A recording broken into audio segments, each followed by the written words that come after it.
Updated September 2, 2017 08:0039. Say what you like about Vladimir Putin, the president of Russia. It turns out that he may be the most ethically conscious fashion person in the world. I discovered this recently when I became interested in the rise of the puffer jacket. Why were we all wearing them this winter? The down jacket, once used only when climbing Everest, is now on the back of every parent on a chilly Saturday morning at netball, on every skier, on everyone out in the cold. While I appreciate its effectiveness, I think they look terrible. The puffer jacket, made of sewn-together tubes filled with feathers or down, makes everyone look like they're wearing plastic garbage bags. It makes everyone look puffy. It might be an old man nostalgia kind of thing, but I miss overcoats and hats and gloves. Weren't they enough to withstand the rigors of an Australian winter even in Melbourne or Hobart?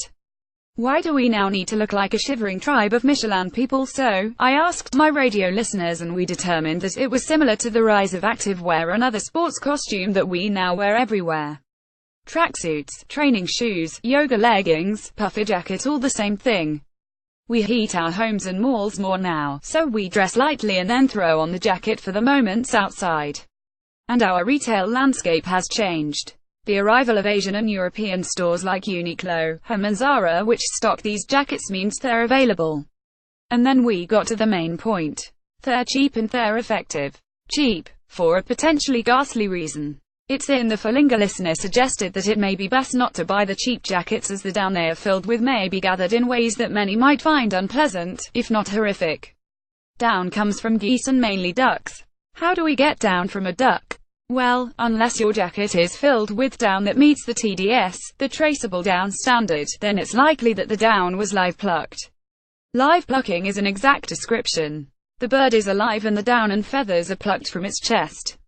The bird is then returned to the pen until the feathers grow back and can be plucked again. This can happen up to 4 times a year. In 2012, People for the Ethical Treatment of Animals released a video of the practice. Shot in China, which produces 80% of the world's down. It's ghastly and disturbing. A new standard. This video prompted some companies to adopt what is now known as the Global Traceable Down Standard.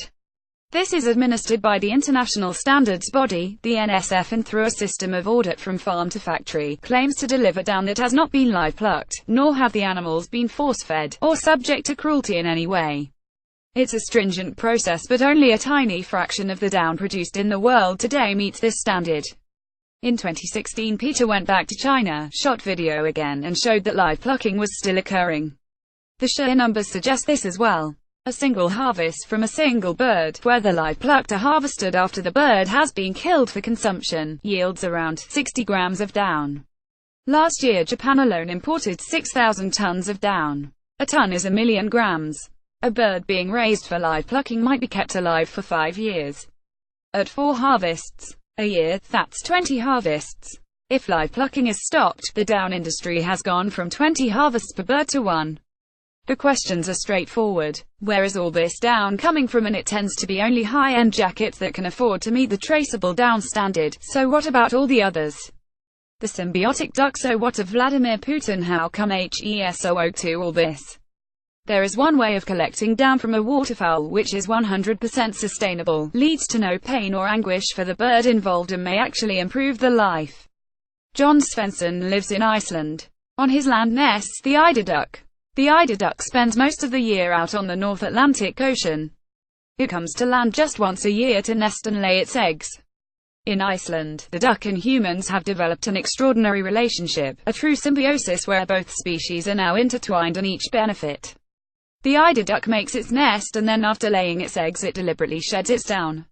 It does this to transfer maximum body heat from its now bare chest to the eggs. And it uses the down to line the nest. Since the Norse settled Iceland in 900 AD, Icelanders have collected this down. John Svensson's family have been involved in eider down collection for the past century.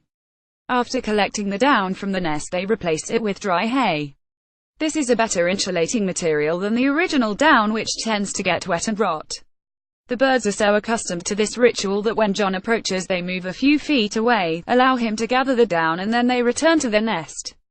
There is no other way of doing this. You can't cage the duck. You can't breed the duck. Only if the duck lives out its wild life will the down be produced. It's a unique relationship. Name the other animal product we harvest without harming or changing the animal. It takes 55 nests to create 1 kilogram. Iceland exports 3 tons of eider down per year. A genuine eider cover litter blanket sells for more than €10,000. It's expensive, rare, and its use in clothing is limited. Russian Tsars had eider coats, and you can currently order one custom-made. And there is one Russian leader today who has done so. Putin's new coat, Hans Svensson, received an order for 2 kilograms of down from a Moscow jacket manufacturer. The manufacturer wanted his best quality as he was about to make a jacket for the #1 face of Russia. John explained that's what they call the president, Vladimir Putin. Putin wanted an eider down puffer jacket for himself and several of his close friends. Not that you'll see him in it. Putin doesn't tend to parade his wealth, and in fact even if you did, an eider duck puffer jacket would look like, well, a puffer jacket. Vladimir, however, can feel doubly warm. Eider down is some of the most effective heat-insulating material on the planet, so he can keep those icy Russian winds at bay, while he also can bask in a warm inner glow knowing that the down in his jacket was given willingly, sustainably and joyfully by 55 nesting pairs of wild eider ducks. Putin's jacket would cost about €10,000. Right now, you can buy a full-length down coat at any number of discount stores for $70. A short jacket for $40, a vest for $20. Or $30. But what does that jacket really cost? Ambergris. Produced in the bile duct of a sperm whale, it washes up on beaches and has been used in the production of perfume. Topics: fashion, design, animal welfare, animals. Iceland, Russian Federation. First posted September 2, 2017. 053827.